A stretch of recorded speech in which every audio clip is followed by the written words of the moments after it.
140 kilometers east from Kathmandu, with the awe-inspiring sight of the Himalaya range overlooking it, the Charnavati power plant near Ghoksila village has a catchment area of 75.7 square kilometers. The source of the Charnavati river is the spring water that originates high in the mountain, about 14 kilometers west from the power plant. On the right bank of the Charnavati river lie the Magapaua Village Development Committee and Katakuti Village Development Committee, and on the left bank lies the Vimeshwar municipality. About 20,000 people are the direct beneficiaries of the project. With a net height of 190 meters and a flow of 2.19 cubic meters per second, the Charnavati power plant generates rated power of 3.52 megawatt.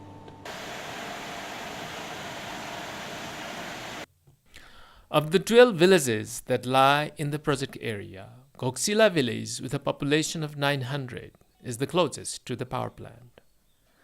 Agriculture is the main source of livelihoods. Electricity has brought a sea change in the lives of the villagers. Kerosene wicket lamps has been replaced with clean electric lighting. The drudgery of traditional human-powered milling is done away with efficient electric flour and rice mills. Besides, the electricity has brought many other facilities such as TV, fridge, computer, and vaccine storage in the local health clinic, to name just a few.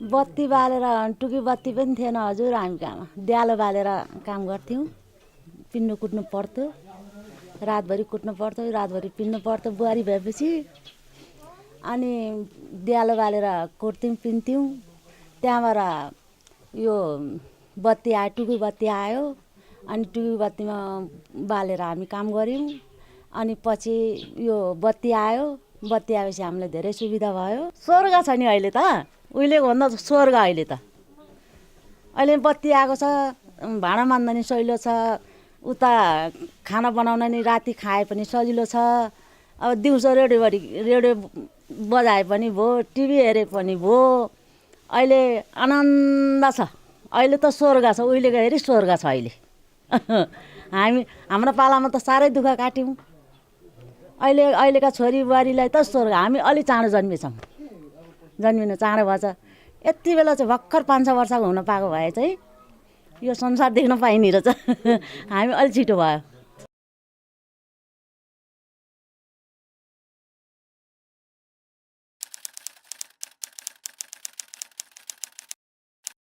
यो आयोजना आएपछि भन्दाखेरि समग्र रूपमा भन्दाखेरि चाहिँ यहाँ अब एकदम बाटोको चाहिँ राम्रो चाहिँ मर्मत भएको छ र यसलाई चाहिँ राम्रो सुधारकै हामीले ठान्नुपर्छ र यहाँ अब रोजगार पाउनेले पनि 2-3 जनाले रोजगार पाएको छन् र यहाँ कुनै बत्ती आएपछि हामीले त्यो बत्तीबाट पनि कुनै लाभ बाल्नु पाएको छौँ त्यो पनि हामीलाई लाभै भएको देखिन्छ र यहाँको अझ यहाँका स्थानीय व्यक्तिहरूले र अब भनौँ न केही सिपमूलक व्यक्तिहरूले अरू पनि रोजगार पाएदेखि बेस हुन्थ्यो भन्ने म ठान्दछु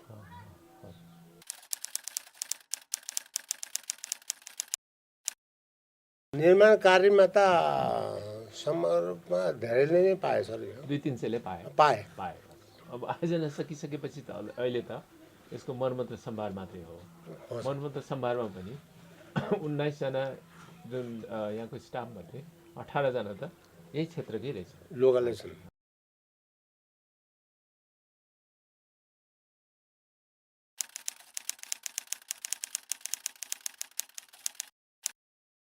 र यो चरनावतीलाई हामी धन्यवाद दिन्छौँ। किन भन्नुहुन्छ भने यहाँ सहकारी पनि खोलियो। सहकारी खोल्दाखेरि के भयो त भन्ने एकछिन छ भने कुनै बेरोजगार छन् र विदेश जानलाई पनि यहाँबाट अब खर्च दिएर पनि पठाउने गरेका छ ऋणमा। र सहकारीले गाउँमा जस्तो बेरोजगार बसेका व्यक्तिहरूले अब कुनै तरकारी खेती अथवा फलफुल खेती अथवा के अरे बाख्रा पालन जस्ता कुराहरूलाई पनि यसले ठुलो सहयोग दिएको छ। र यसमा अझ बढी सहयोग यहाँहरूबाट चाहिँ मिल्ला कि भन्ने हाम्रो आश छ। हेर्नुहोस् अब सहकारी फस्टाउँदै गएको छ। अब अरू त के भन्नु, स्कुल अब पार्टी सम्बन्धी पनि अब पार्टी मर्मत भइरहेको छ। हेरिनुहोस् अब यही चरनावतीले यही हाइड्रोले गरेको हो त्यो।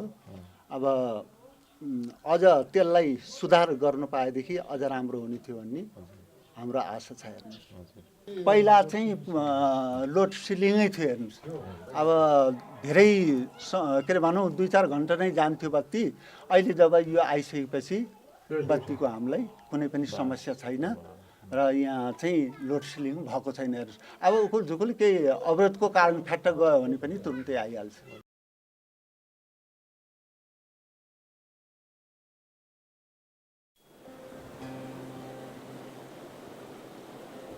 A free overflow gravity type diversion weir diverts the flow of water to the side intake. The side intake has 2 intake gates which regulates the flow, and any excess water passes through the spillway by the side of the intake. As the water enters the intake gate, it then passes through the gravel trap where the gravels in the water are collected. The gravels are then flushed through the flushing gate to Undersluis Canal and to the river. The water free from gravels passes through an underground canal 90-meter long and then into the desilting basin, which settles particle size over 0.2 millimeter. The sediments are flushed periodically through flushing gate to the flushing canal, which meets the Charnavati River. The water then passes from the four-way into the headrest pipe, about 3 km long.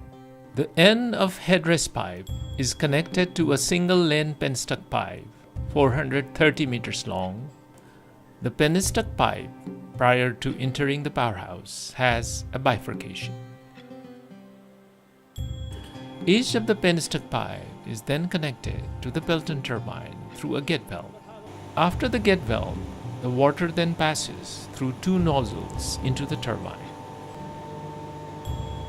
The turbine rotates as the water jet hits the turbine bucket. The turbine shaft is connected with the generator shaft through a coupling and rotates the rotor in the generator, and electricity is generated. The water from the turbine is expelled to the Telres Canal and flows back to Charnavati River. The electricity generated at 6.3 kV from the generator is transmitted to the switchyard through a step of transformers, which steps it up to 33 kV. From the switchyard, the electricity is transmitted through 7 km long 33 kV transmission line and is connected to the national grid at substation at Makaibari.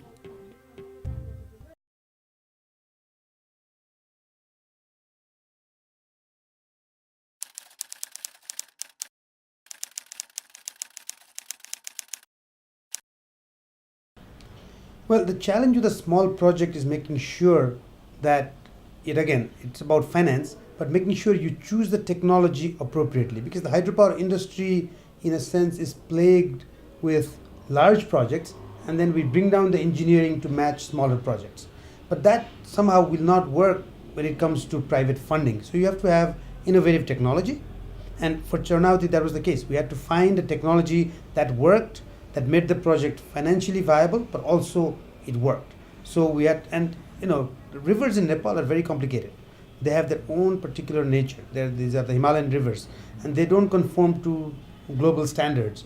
So finding the right technology for making the intake structures, the settling basins, the water conveyance system, all of that was a major challenge for Charnavati.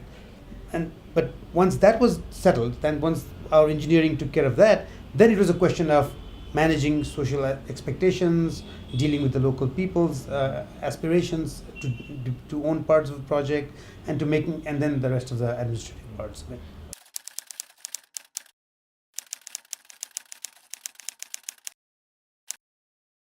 The Charnavati River, although it's only producing 3.5 megawatts, the intake was a major challenge. Okay, we actually went out and got advice from Norwegian companies to help us design the intake. At the end of the day, we discarded the Norwegian design and built a more of an in-house kind of design, because we thought that was a better fit for the project. But we went out, and the water conveyance system, for instance, 3 kilometers, we put pipe. We just put straight pipe from the intake all the way to the powerhouse. We didn't go with a canal or a tunnel, because we thought that was more innovative for that kind of project. So choosing the right technology is extremely important for these small projects.